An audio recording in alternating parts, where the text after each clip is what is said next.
Olá, queridos alunos, queridas alunas, sejam todos muito bem-vindos à nossa aula de hoje. Eu sou a professora Marilane e hoje nós vamos estudar a aula 107 de Língua Portuguesa para o 9º ano. Para a aula de hoje, você vai precisar ter em mãos o seu caderno de língua portuguesa, a caneta e o lápis, a borracha e o apontador. E o assunto a ser estudado hoje é a parte 2, a respeito de fonética e fonologia. Nós já iniciamos na aula anterior esses estudos e hoje então daremos sequência. Os objetivos propostos para essa nossa aula, olha só quantos objetivos nós temos aí. Conhecer a função distintiva do fonema, relembrar a classificação dos fonemas, rever conceito de sílaba, revisar a classificação das palavras quanto ao número de sílabas e, por último, revisar a acentuação tônica e a classificação das palavras quanto à posição da sílaba tônica. Eu aposto que com todos esses nomes aí, né, essa linguagem um pouquinho mais formal, você deve estar já pensando o que a gente vai estudar na aula de hoje. Garanto que não é nada que você nunca tenha visto, né? A gente vai falar de coisas que são bastante funcionais no nosso dia a dia aí para o uso da nossa língua. Bom, começando então, né, com a função distintiva do fonema. Vamos comparar essas duas frases aqui, pessoal. Eu vi uma pata, eu vi uma lata. Pata, lata, ok? Tem um som muito parecido, né? São palavras parecidas.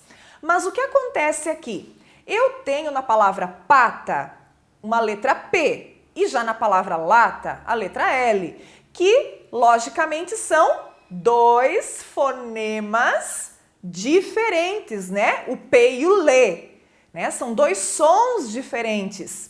Então, uma das funções do fonema também é distinguir palavras. Ele serve, né, para essa distinção. Então, ali o P, eu sei que é uma pata e o L é uma lata. Então, é uma função distintiva, levando em conta que na nossa língua nós temos muitas palavras que são muito parecidas, né? Tanto na escrita quanto na sua pronúncia. Então, a distinção aqui, né, ocorreu, como eu mostrei para vocês, no primeiro fonema, ok? Da mesma forma, né, a gente pode observar essa função distintiva, por exemplo, aqui no final, né, pata, pato. O A e o O também são fonemas distintivos. Lata e luta. O A e o U também são fonemas distintivos. Carro e caro. Também, né? Aqui eu tenho o fonema re, né? Aquele fonema forte para representar o som de dois R's. E aqui eu tenho apenas um. Também no mata e mala, né? O T e o L também são fonemas distintivos. Bote e lote, o B e o L.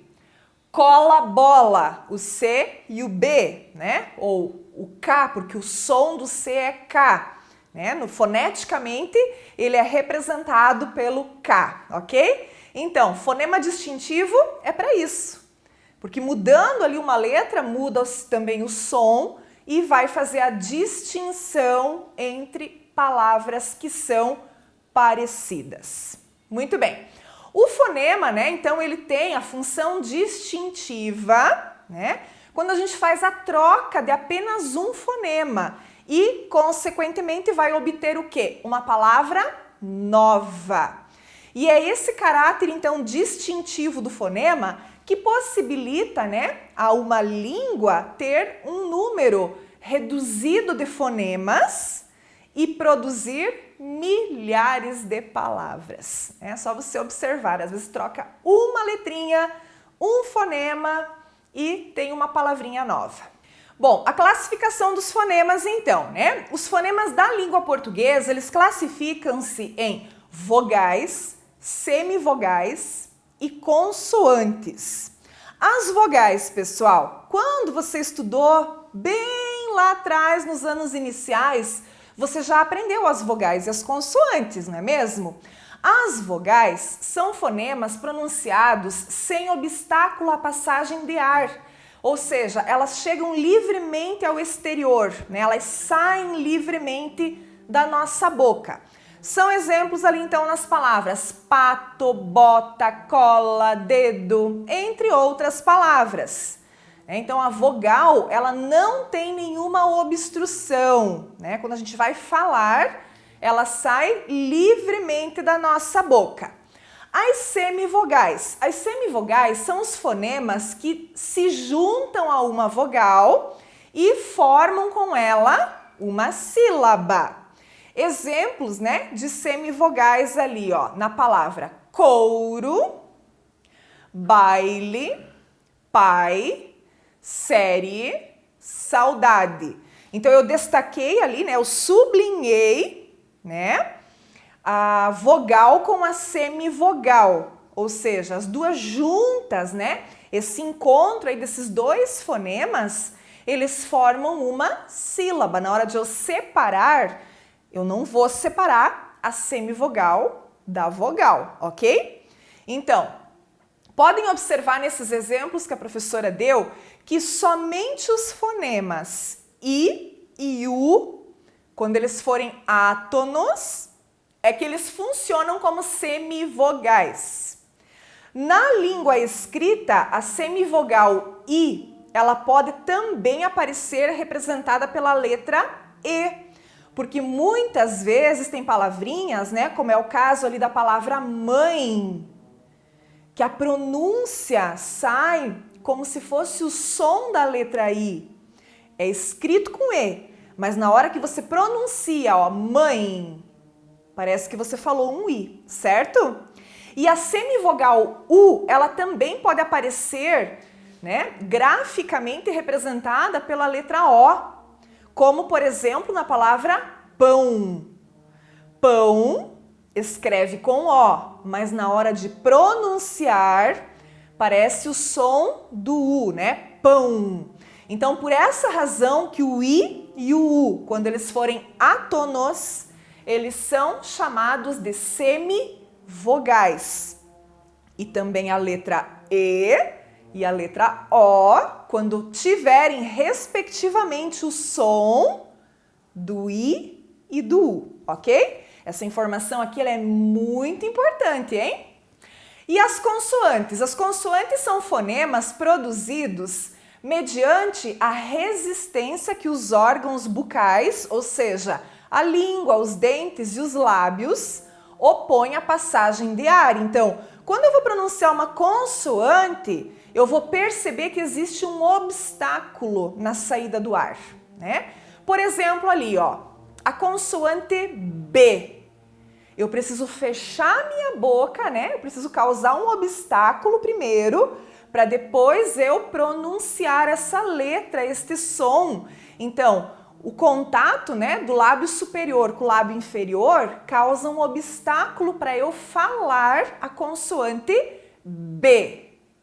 Também, né, o F ou o fonema F. Eu também vou criar um obstáculo aqui para a passagem desse ar na hora que eu pronuncio essa letra ou palavras que têm esta letra.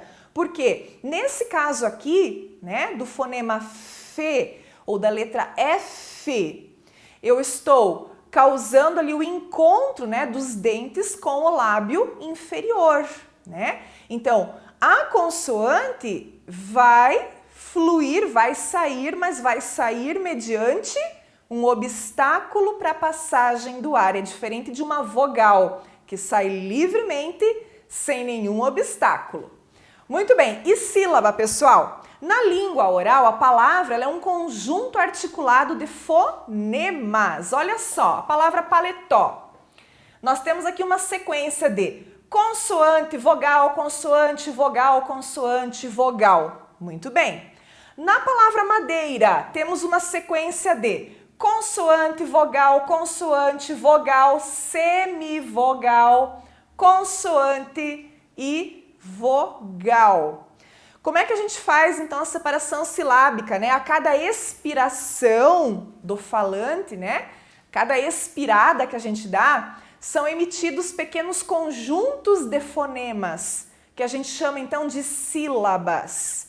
Quando eu falo a palavra paletó, eu fiz 3 expirações, paletó, ok? No mesmo caso ali o madeira, ó, madeira, certo? Então a quantidade ali, né? A cada expiração eu tenho um conjunto de sílabas. Muito bem. Classificação das palavras, então, quanto ao número de sílabas. O que que nós temos, pessoal? Nós podemos ter, então, palavras que eu vou chamar de monossílabas, que são as palavras formadas por uma única sílaba, são aquelas que não existe separação, né? Como, por exemplo, a palavra flor, a palavra mar, o A do verbo haver, quem, só, já, nem. São palavrinhas curtas, porque quanto maior vai ficando a palavra, mais expirações eu preciso fazer para pronunciar, né? Então, palavras curtas e que não se separam, são as monossílabas, de uma única sílaba. Temos também as dissílabas, que são as formadas por 2 sílabas, né? O nome já diz, di. Di significa 2. São exemplos de dissílabas. Ali, dever, solda, entre outras. Porque eu fiz 2 expirações para pronunciar cada uma destas palavras. Temos também as trissílabas. Tri equivale a 3. Então, são palavras de 3 sílabas. Camada, atrair, janeiro, entre outras. Ok. E ainda, pessoal, as polissílabas, que são formadas por mais de 3 sílabas, ou seja, 4 ou mais. Borboleta, brasileiro, festividade, prateleira. Então, quanto maior a palavra, maior será o número de sílabas. Bom, então, monossílaba, dissílaba, trissílaba e polissílaba é o nome que a gente dá para classificar uma palavra quanto ao número de sílabas desta palavra. E quanto à acentuação tônica? O que vem a ser essa acentuação tônica? É quando a gente faz referência à intensidade em que são pronunciadas as sílabas das palavras. Então, aquela sílaba que for pronunciada de forma mais intensa, ou seja, mais forte, é a sílaba tônica. Tirando a sílaba tônica, que só tem uma, as outras todas, né, serão pronunciadas com menos intensidade. E aí elas vão ser chamadas, então, de sílabas átonas, ok? Temos ainda, em algumas situações, a sílaba intermediária, tá? É um caso mais pontual, mais específico, não é toda palavra que tem sílaba intermediária. Ela vai ocorrer em alguns casos bem específicos, como, por exemplo, em palavras derivadas. E aí a gente vai chamar, então, essa sílaba de subtônica. Então, olha só, eu tenho sílaba tônica, sílabas átonas e posso ter uma sílaba subtônica, dependendo da palavra. Muito bem. Vamos observar isso aqui melhor nas palavrinhas que eu trouxe de exemplo para vocês. Sílaba tônica, ou seja, então a forte, né? A de maior intensidade, ó. Na palavra amor, é humor. Sublinhei e escrevi aqui embaixo, ó, tônica. Belo é o bé. Estúpido é o tu. Ali tá fácil, né? Porque o tu tem acento. Então, quando tem acento, a sílaba tônica é aquela que está acentuada. Mas quando não tem acento, às vezes é um som mais aberto, como o caso ali do belo, né? Não tem acento, mas é um som aberto, é um som forte. Senão, você vai ter que mesmo pronunciar a palavra para identificar qual é a sílaba que você está pronunciando com maior intensidade. Sílaba átona, ó, eu peguei as mesmas palavras do exemplo lá das tônicas, mas agora eu sublinhei a sílaba átona ou as sílabas átonas da palavra. Então, no caso do amor, se o mor era tônica, o A vai ser sílaba átona, é aquela mais fraca. Belo, agora o lo é a sílaba átona. Estúpido, o es, o pi e o do são as sílabas átonas, as que são pronunciadas em menor intensidade. E aqui temos um exemplo de sílaba subtônica, que é aquela intermediária, né, que eu expliquei ali no slide anterior, que não acontece em todas as palavras, que tem uma ocorrência maior em palavras derivadas. Olha só. A palavra cafezinho. Muito bem. A gente pode se confundir aqui na identificação da sílaba tônica, por quê? Cafezinho deriva da palavra café. E café, a sílaba tônica é o fé, porque leva acento, né? É a sílaba mais forte. Entretanto, na palavra cafezinho, não é mais o fé a sílaba tônica, e sim a sílaba zi. Essa é a que eu falo forte. Cafezinho. Então, o zi é a sílaba tônica. O K e o nho são as sílabas átonas. E esse fé que está aqui no meio, que tem um som aberto e que era a sílaba tônica da palavra de origem, eu vou chamar de sílaba subtônica, tá? Então, normalmente na palavra derivada, aquela que você está em dúvida, por quê? Porque na palavra primitiva, a sílaba tônica era aquela, ela passa a ser subtônica na palavra derivada, ok? Então, são situações bem pontuais e bem específicas. Vamos pegar mais uma palavra aqui, ó, que é a palavra somente. Somente é uma palavra derivada de só. Só é um monossílabo tônico.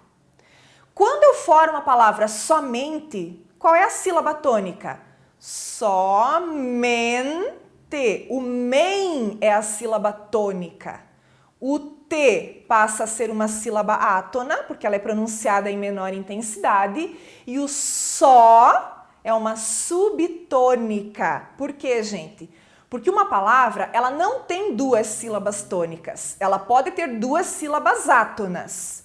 Mas tônica, ela só tem uma e em algumas ela terá uma subtônica, ok? Muito bem.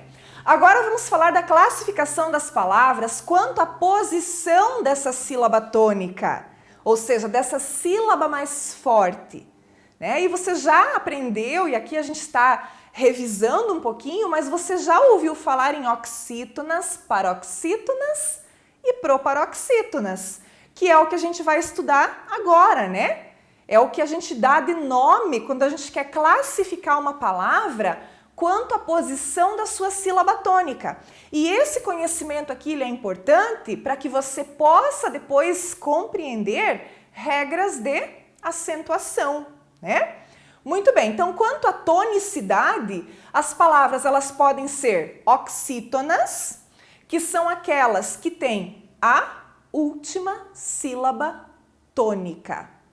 Eu sempre faço essa contagem de trás para frente, né? Nunca de frente para trás. Então, eu posso separar a palavra, né? Então, café, de trás para frente, fé é a última sílaba, certo? E é a sílaba tônica da palavra. Coração, ó, tá aqui, a última sílaba, são. Cajá, tá aqui o já. Atum, sílaba tônica, tum. Caju, sílaba tônica, ju. Papel, sílaba tônica, pel. Muito bem.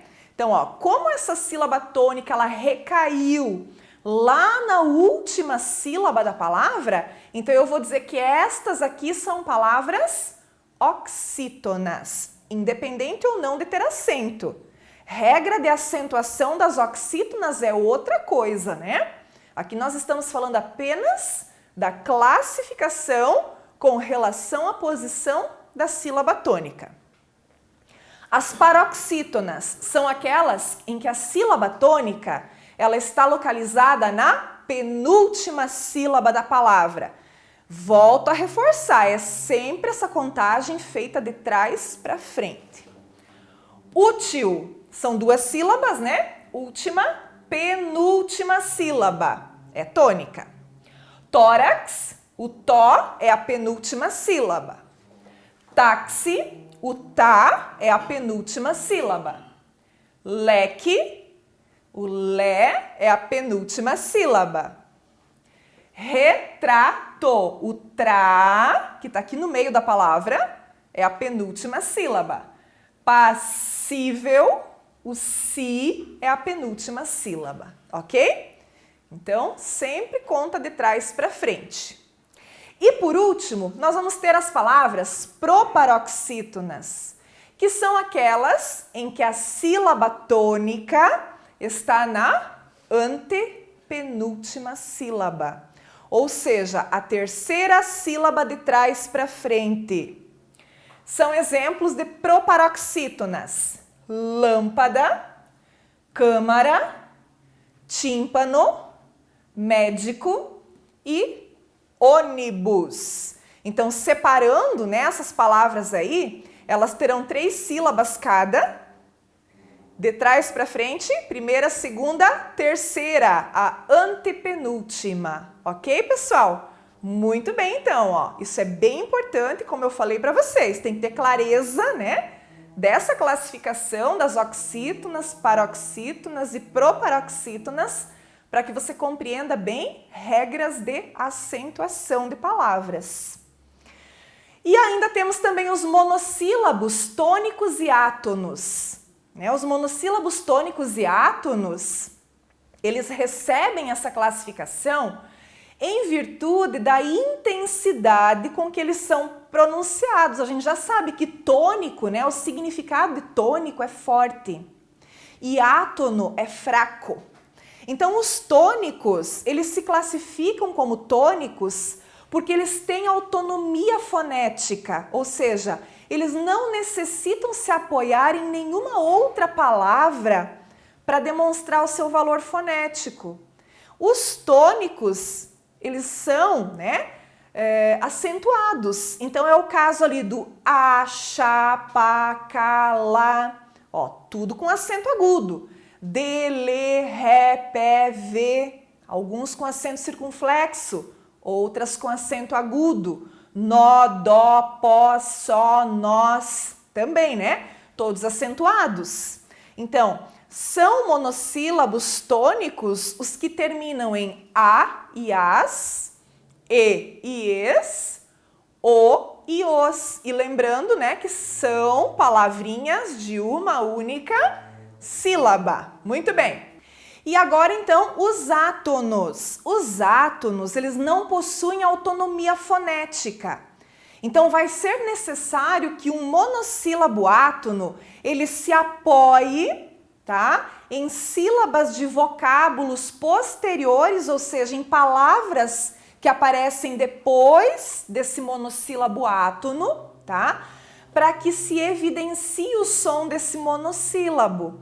Então, ele não tem independência fonética, por isso ele é chamado de monossílabo átono. E, consequentemente, se ele é átono, ele não vai ser acentuado. Olha lá, sei que não vai dar em nada, seus segredos sei de cor. Eu sublinhei aí para vocês 3 monossílabos átonos, o que, o em e o de. Ele já tem um som apagado, né? Que, em, de.